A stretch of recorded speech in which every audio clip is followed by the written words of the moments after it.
जय श्री राम, जय बाबा ब्रह्मदेव धाम की। क्या आप जानते हैं कि माता सीता का अपने पति श्री राम से बिछड़ना, उनसे अलग होना और उनके वियोग में जीवन भर तड़पना एक श्राप के चलते हुआ था। यदि आप इस कथा को सुनना चाहते हैं तो चैनल को सब्सक्राइब कर लीजिए और कमेंट्स करके बताइए कि क्या आपने आज से पहले यह कहानी सुनी थी। ब्रह्मदेव धाम चैनल पर रामायण और महाभारत से जुड़े विभिन्न तरह के फैक्ट्स अनेकानेक कथाओं के माध्यम से प्रसारित किए जा रहे हैं। आपको यह कार्यक्रम कैसे लग रहे हैं, अपनी प्रतिक्रिया जरूर देते रहें। वैसे तो रामायण की हर घटना किसी न किसी श्राप से जुड़ी है। एक श्राप राजा दशरथ को मिला था, जिसके तहत उन्हें पुत्र वियोग में अपने प्राण त्यागने पड़े। एक श्राप रावण को भी था कि एक स्त्री ही उसके विनाश का कारण बनेगी। इसी तरह का श्राप माता सीता को भी उनके बालकाल में लग गया था, जिसके तहत उन्हें प्रभु श्री राम से अलग होकर पहले लंका में रहना पड़ा। उसके बाद गर्भकाल में अयोध्या छोड़कर वनों में जाना पड़ा। कथा इस प्रकार है। बालापन में जानकी देवी अपने राजकीय उद्यान में टहल रही थी। तभी एक पेड़ की डाल पर उन्हें एक तोते का सुंदर जोड़ा दिखाई दिया, जो आपस में बातें कर रहे थे। सीता जी छुपकर उसकी बातें सुनने लगी। तोता कह रहा था कि भविष्य में अयोध्या में एक महाप्रतापी राजा राम होगा, जिसका विवाह इसी राज्य की सुंदर राजकुमारी सीता से होगा।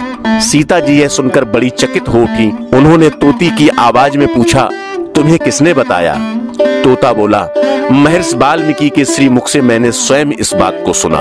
फिर राजकुमारी सीता ने पूछा कि महर्षि वाल्मीकि राजकुमारी सीता के विषय में और क्या कह रहे थे। सीता की इस बात को सुनकर तोते को लगा कि यह बात उसकी तोती ने नहीं बल्कि किसी और ने पूछी है, और उनकी नजर पेड़ के पीछे छुपी सीता पर पड़ गई। सीता को देखकर वे दोनों डर गए। सीता ने कहा कि डरो नहीं, जिस राजकुमारी की बात तुम कर रहे थे वह राजकुमारी सीता मैं ही हूँ। तुम दोनों कितने सुंदर हो और कितनी प्यारी बातें करते हो। तुम मेरे महल चलो, वहां मैं तुम्हें बड़े प्यार से रखूंगी। तुम्हें किसी बात की तकलीफ नहीं होगी। तुमसे खूब बातें करूंगी। वहां तुम मुझे बताना कि महर्षि वाल्मीकि ने मेरे विषय में और क्या क्या कहा। तोते का वह जोड़ा बुरी तरह डर गया।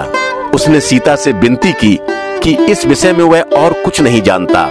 वह आजाद पंछी है, इसलिए उसे बंदी बनाकर महल में ना ले जाएं राजकुमारी जी। लेकिन सीता जी नहीं मानी। उन्हें पक्षियों का वह जोड़ा बहुत सुंदर लगा। वह उसे महल ले जाने की जिद पर अड़ गईं। उन्होंने तोता और तोती दोनों को पकड़ लिया और महल ले जाने लगी।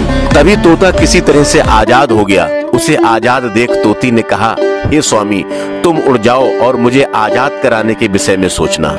इतना सुनकर वह तोता वहां से उड़ गया और सीता जी तोती को लेकर महल पहुंची, जहां उन्होंने उसे पिंजरे में डाल दिया। अपने पति से बिछड़कर वह तोती दुखी रहने लगी। सीता जी उसके लिए नाना प्रकार के फल और भोजन लेकर आती, लेकिन वह तोती उन्हें चखती तक नहीं थी। उधर वह तोता उस तोती को खोजता हुआ बिना कुछ खाए पिए महल के चारों ओर मंडराता रहता था, लेकिन उसकी तोती कहाँ बंद है इस बात का पता नहीं चल सका। इधर उस तोती ने जब कई दिनों तक कुछ नहीं खाया पिया तो सीता जी को उस पर दया आ गई और उन्होंने उसे पिंजरे की खिड़की खोलकर आजाद कर दिया। उस समय तोती गर्भ से थी और कई दिनों की भूखी भी। वह जैसे ही उड़ी महल की ऊंची दीवार से टकराकर नीचे गिर गई। जहां वह गिरी थी उसने देखा वहां उसका तोता पहले से ही मरा पड़ा था। यह देखकर उस तोती को बड़ा ही क्रोध आया। क्रोध से भरकर उसने सीता जी को श्राप दे डाला। तोती ने कहा, हे राजकुमारी, जिस तरह से मैं गर्भकाल में अपने पति से बिछड़ने की पीड़ा सहती रही, उसी प्रकार एक दिन तुम भी इसी तरह का गर्भ लिए अपने पति से बिछड़ जाओगी। अंतिम समय में तुम मेरी तरह उससे मिलोगी, परंतु उसका साथ तुम्हें फिर भी नहीं मिल पाएगा। इतना कहकर उस तोती ने भी उस तोते से लिपटकर अपने प्राण त्याग दिए। आगे चलकर उस तोती का वह श्राप फलीभूत हुआ। सीता जी जब गर्भ से थी तब एक धोबी के कहने पर श्री राम ने जानकी को वनवास दे दिया। वनवास के दौरान ही सीता को 2 पुत्र लव और कुश पैदा हुए।